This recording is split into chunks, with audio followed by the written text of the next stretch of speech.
Aadhaar card download ಮಾಡ್ಕೋಬೇಕಾ? ಆಧಾರ್ ಕಾರ್ಡ್ಗೆ link ಆಗಿರೋ ಮೊಬೈಲ್ ನಂಬರ್ ನಿಮ್ಮ ಹತ್ರ ಇಲ್ವಾ? ತೊಂದರೆ ಇಲ್ಲ.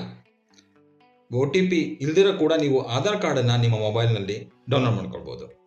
ಎಸ್, ಬನ್ನಿ ಅದು ಹೇಗೆ ಡೌನ್ಲೋಡ್ ಮಾಡೋದಂತ ತೋರಿಸ್ತೇನೆ. ಮೊದಲು ನಿಮ್ಮ ಮೊಬೈಲಲ್ಲಿ ಪ್ಲೇಸ್ಟೋರ್ಗೆ ಹೋಗಿ. ಪ್ಲೇಸ್ಟೋರ್ಗೆ ಹೋದಾಗ ಅಲ್ಲಿ ನಿಮಗೆ ಆಧಾರ್ ಅನ್ನೋ ಆ್ಯಪನ್ನು ಸರ್ಚ್ ಮಾಡಿ. AADHAAR ಆಧಾರ್ ಅಂತ ಟೈಪ್ ಮಾಡಿ ಸರ್ಚ್ ಮಾಡಿ. ನಿಮಗೆ ಆಧಾರ್ ಆ್ಯಪ್ ಕಾಣುತ್ತೆ, ಅದನ್ನು ಇನ್ಸ್ಟಾಲ್ ಮಾಡ್ಕೊಳ್ಳಿ.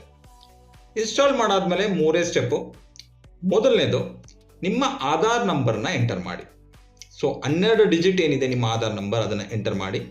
ಅದಾದಮೇಲೆ ನೆಕ್ಸ್ಟ್ ಅಂತ ಪ್ರೆಸ್ ಮಾಡಿದಾಗ ನಿಮ್ಮ ಸಿಮ್, ಯಾವ ಸಿಮ್ ಮುಖಾಂತರ ನೀವು ವೆರಿಫೈ ಮಾಡಬೇಕು. ಸೊ ಆಧಾರ್ಗೆ ಲಿಂಕ್ ಆಗಿರೋ ಮೊಬೈಲ್ ನಂಬರೇ ಬೇಕಾಗಿಲ್ಲ. ಬೇರೆ ಯಾವ ಮೊಬೈಲಲ್ಲಿ ನೀವು ರನ್ ಮಾಡ್ತಾ ಇದ್ದೀರಾ ಅದರ ಸಿಮ್ 1 ಅಥವಾ ಸಿಮ್ 2 ಅಂತ ಸೆಲೆಕ್ಟ್ ಮಾಡಿ ಪ್ರೊಸೀಡ್ ಮಾಡಿ.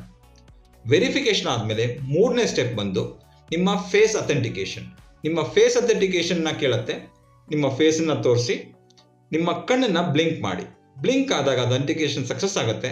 ಅದಾದಮೇಲೆ ನೀವು ನಿಮ್ಮ ಮೊಬೈಲಲ್ಲಿ ನಿಮ್ಮ ಆಧಾರ್ ಕಾರ್ಡನ್ನು ಡೌನ್ಲೋಡ್ ಮಾಡ್ಕೊಳ್ಬೋದು. ಈ ವಿಷಯ ನಿಮಗೆ ಯೂಸ್ಫುಲ್ ಇದೆ ಅಂತ ಅನಿಸಿದ್ರೆ ದಯವಿಟ್ಟು ನಿಮ್ಮ ಫ್ರೆಂಡ್ಸ್ ಮತ್ತು ಫ್ಯಾಮಿಲಿಗೆ ಶೇರ್ ಮಾಡಿ. Thank you.